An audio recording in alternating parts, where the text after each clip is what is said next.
అందరికీ వందనములు. జగనన్న కోసం 4 సంవత్సరాల క్రితం ఈ పోయిటి రాశాను. ఈరోజు చదివే అవకాశం రావడం నిజంగా నా సుకృతంగా భావిస్తున్నాను.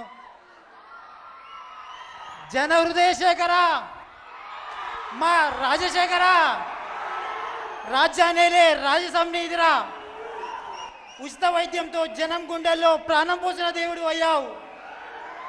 జలయజ్ఞంతో రైతుల గుండెల్లో ఆనందయజ్ఞం చేశావు.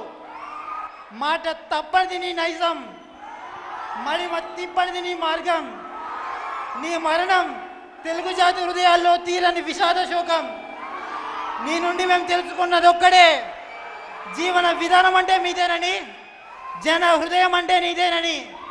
యుగానికి కాదు సృష్టికి ఒక్కడే నీలాంటి వాడు పుడతాడు. జన హృదయాల్లో కొలువైన దేవుణ్ణి చూసి స్వార్థంతో నిన్ను తీసుకెళ్ళాడా దేవుడు. జన హృదయ స్పందన చూసి చలించిన దేవుడు రాజన్నను మా ఈ జగనన్నలో చూసుకోమన్నాడు. అందుకే జగనన్న నీవే మా రాజన్న. ఎన్ని ఆటుపోట్లు ఎదురైనా చలించనిది సముద్ర ఉదయం. సమస్యల లావాకు చెందినది మా జగనన్న జన హృదయం. జనం కోసం జగన్, జనంలోనే జగన్, జగమంతా జగన్ నినాదం.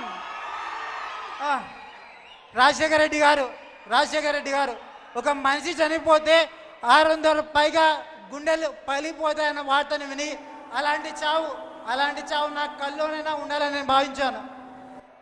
ఆయన గురించి నేను రాసుకున్న కవిత ఏంటంటే, నీ జననం తెలుగు జాతికి ఆనందదాయకం, నీ గమనం మానవ జాతికి స్ఫూర్తిదాయకం, నీ మననం ఆంధ్ర హృదయానికి ఆదర్శదాయకం.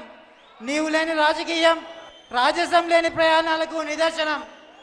స్వర్ణయుగాన్ని చూపించావు, స్వర్గలోకానికి చేరావు. మడిమ తిప్పని వీరుడవు, మాట తప్పని ధీరుడవు. నీ అకాల మరణం భగవంతుడు మాకు చేసిన అన్యాయానికి నిదర్శనం.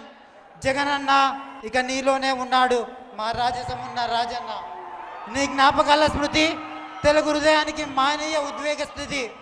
పులివెందుల పులిబిడ్డ నిన్ను మరవదురా ఈ తెలుగు గడ్డ.